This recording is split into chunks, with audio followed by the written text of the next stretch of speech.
What you're looking at right now is viewer video of that fire around 5 tonight, shortly after it broke out. Kristen Moore is on the scene of that fire. She joins us live in Shepherd with the latest. Kristen, this is about as scary as it gets for any homeowner. These two men caught on camera were armed for combat when they broke into an Isabella County home, and it's startling. Take a look. The reversal was handed down just moments ago by the chief judge of the Midland County Trial Courts.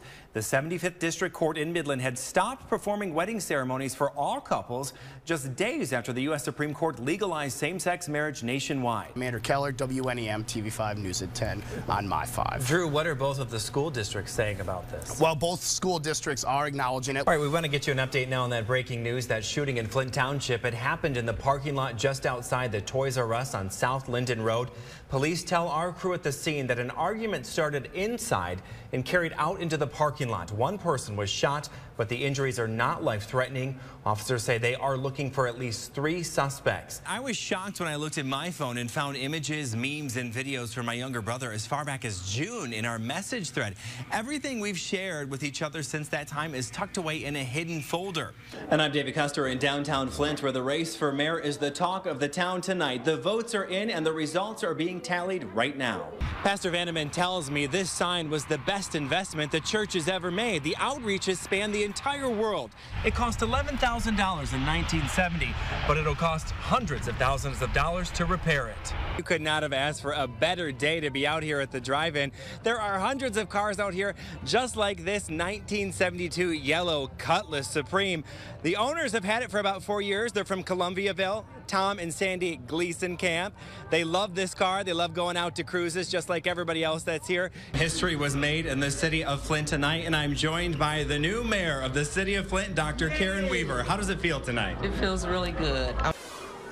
Deep down, I think I knew what he was saying was wrong, but it was just hard being a kid and an adult telling you that. A nervous Tyler Kish flushes with emotion when he thinks back to the day he went to his pastor at Midland St. John's Church to tell him he was gay. Tyler says his pastor, Matthew Makala, told him the sin of being gay is no different than the sin of committing suicide. If he was going to go to hell for being gay, then he might as well go to hell by committing suicide. Outraged, his mom, Jennifer Kish, says she couldn't believe the man they turned to for guidance would do that to her child. What does that do as a mom for you to hear that? Breaks my heart, and then What I took away from it was that I needed to repent and hold on to the hope that God could change me. Tyler felt worthless and was in fact contemplating suicide. Jennifer was so angry she confronted Pastor Makala. he wasn't understanding, and it was a right or wrong thing for him, and he really didn't care how it affected Tyler. And now Pastor Makala has set off a firestorm of alleged hypocrisy on the internet. Pictures surfacing of a shirtless Makala obtained by the website Queerty.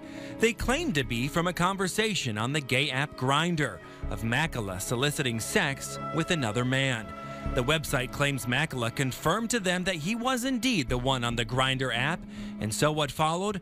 A resignation from his role at the church and a statement today on St. John's website for its members. It reads, "It's aware Matt's sin is out there for everyone to see, and it wants to remind people this was never about the details of the sin." It then goes on to say, "We are hurting, but the God who is faithful will not forsake us."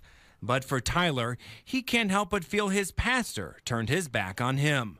I honestly feel very bad for him, because looking at it, everything he told me, in a way he was kind of telling himself too. And I think that he was really kind of self-destructing, it seems like, and hurting people around him. A hurt that could have changed this family's lives forever. But Tyler says love conquers all, and he has found it in his heart to forgive the person he once blamed for his darkest days. I think that, I wish him happiness, but only as his truest self, so. Tyler says he felt he needed to give a voice to anyone who may have or is going through something like this. He fears there are others out there who don't have the same love and support. Live in the studio, David Custer, WNEM TV5.